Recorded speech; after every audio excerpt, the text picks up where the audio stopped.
Praise the lord. ఆ దేశంలో కొందరు గొర్రెల కాపరులు పొలములో ఉండి రాత్రివేళ తమ మందను కాచుకొనుచుండగా ప్రభువు దూత వారి యొద్దకు వచ్చి నిలిచెను. ప్రభువు మహిమ వారి చుట్టూ ప్రకాశించినందున వారి మిక్కిలి భయపడిరి. అయితే ఆ దూత, భయపడకుడి, ఇదిగో ప్రజలందరికీ కలుగబోవు మహా సంతోషకరమైన సువర్తమానము నేను మీకు తెలియచేయుచున్నాను.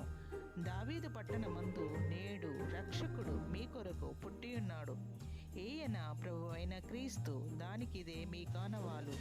ఒక శిశువు పొత్తి గుడ్డలతో చుట్టబడి ఒక తొట్టిలో పండుకొని ఉండుట మీరు చూచెదరని వారితో చెప్పెను. వెంటనే పరలోక సైన్య సమూహము ఆ దూతతో కూడా నుండి సర్వోన్నతమైన స్థలములలో దేవునికి మహిమయు ఆయనకిష్టులైన మనుషులకు భూమి మీద సమాధానము కలుగునుగాక అని దేవుని స్తోత్రము చేయుచుండెను.